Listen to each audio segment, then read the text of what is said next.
video is to help you with your rib cage integration and breathing.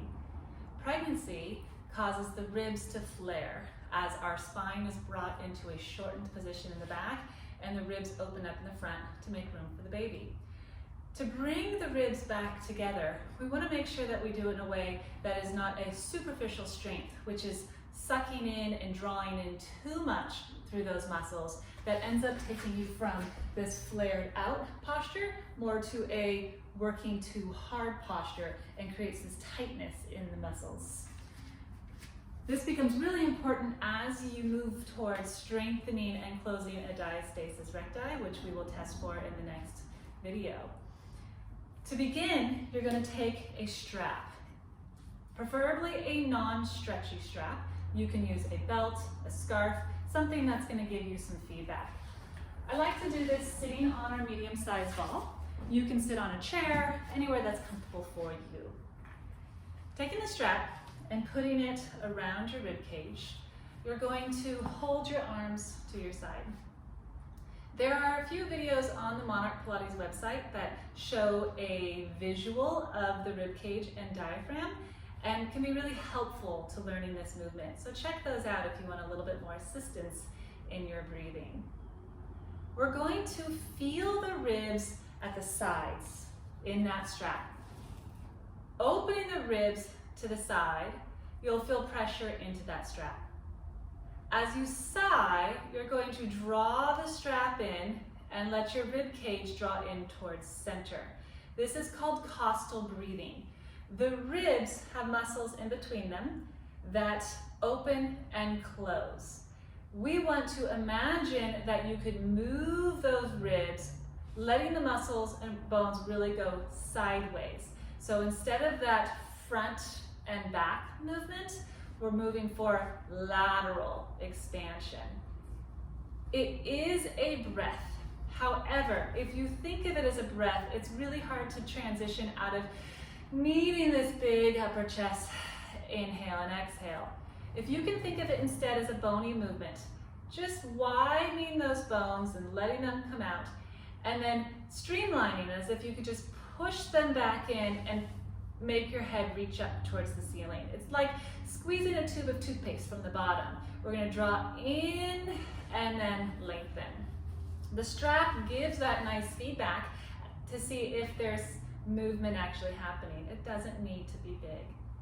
The sigh is going to gently tighten and feel those ribs come in towards center. Let the breath happen, expanding the rib cage. And let the breath happen, letting the rib cage draw in. Continuing with that strap, I'm going to describe to you here the movement of the diaphragm. The diaphragm sits, as my hands do, up into that rib cage. And as the ribs expand, the diaphragm drops, much like we discussed with the pelvic floor. In fact, all the diaphragms of the body are connected, and we will soon make sure that pelvic floor and diaphragm are moving in unison. So when those ribs expand and open, the diaphragm's going to drop. When you exhale and the ribs come in, the diaphragm's going to lift up. You don't need to think about your diaphragm. If we did all day long, we'd go crazy. We can't control our breath with every breath. But we do need to make sure that our diaphragm is not stuck in this position that we've been in during pregnancy. So getting the back to really open up with this expansion is an important part of healing our muscles in the front. Taking your hands down to your belly for a moment. Let your belly fall out into your fingertips. Go ahead and push it out. And then as you draw them back in, notice how your body might change structurally. Do you curve the spine? Are you using too much of that upper body, upper rib strength that might be actually tightening of the diaphragm? When the belly drops just a little bit out, that pelvic floor is also allowed to soften over the ball. And then as you gently draw the belly in, start to see if you can connect it to the pelvic floor lifting and maybe the diaphragm lifting. So we're now going to place a hand on the front of your rib cage and the front of your belly. One more only belly breath. Let that belly fall out, taking a nice belly inhale. And then let the belly draw in, using the least amount of effort possible, but lifting that pelvic floor. This time we're not going to let the belly go out. We're going to take the breath into the ribs, letting those ribs open out to the side. And then on the exhale, draw those ribs in. And I like to think of lengthening the spine first, and then noticing that those lower abdominal muscles do automatically get to draw in because everything's streamlined up. So you can put your hands wherever feels best for you. If you want that belly and rib cage feedback, that's a nice place. Maybe it's bringing them back into the ribs so you can really feel that expansion.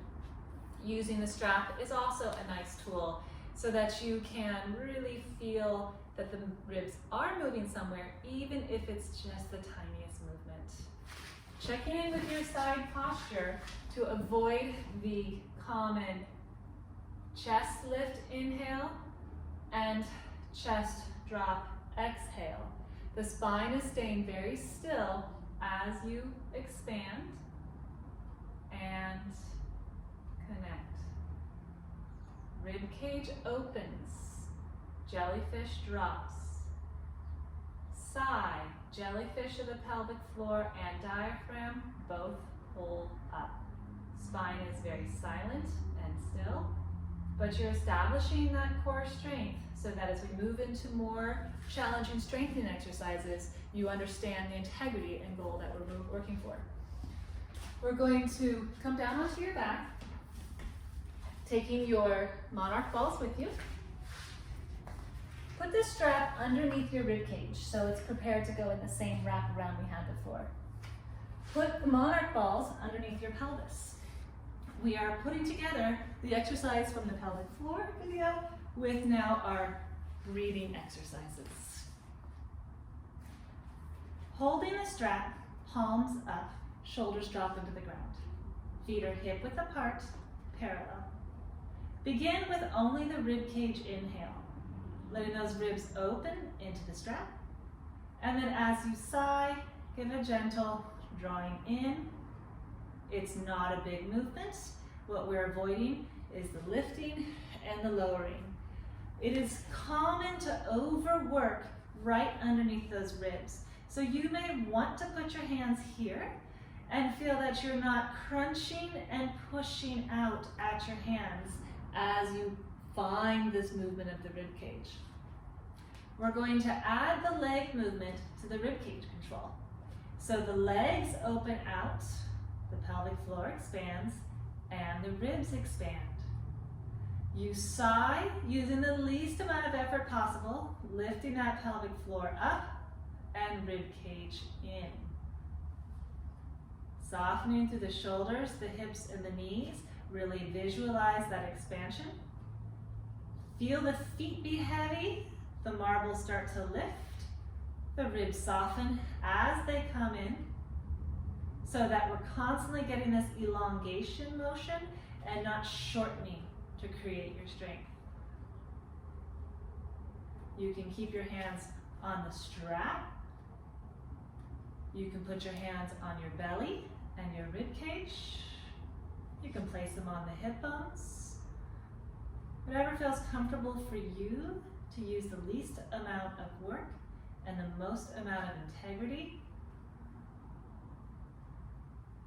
Drawing up as the legs come in. Imagine that elevator being able to go all the way up to the crown of your head as you let go of the lower back muscles, let go of the glutes, and draw those legs in. Taking the balls out from underneath you and coming up to sitting.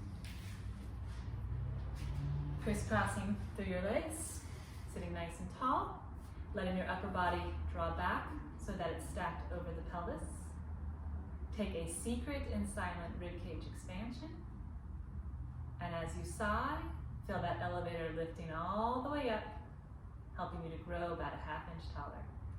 When you inhale, be careful not to drop back down from that ½ inch, but imagine that you could continue growing this tall and you're just letting the side parts of your body lift out and in. The breathing can take some time to change. It's not something that's going to happen overnight, but becoming aware of your posture and how you stand, trying to avoid dropping the ribs in the back and flaring them in the front, especially as you begin carrying a heavier child and you need that strength. You really want to make sure you can connect over the pubic bone and find a place that's going to begin using your core and your arms rather than your low back.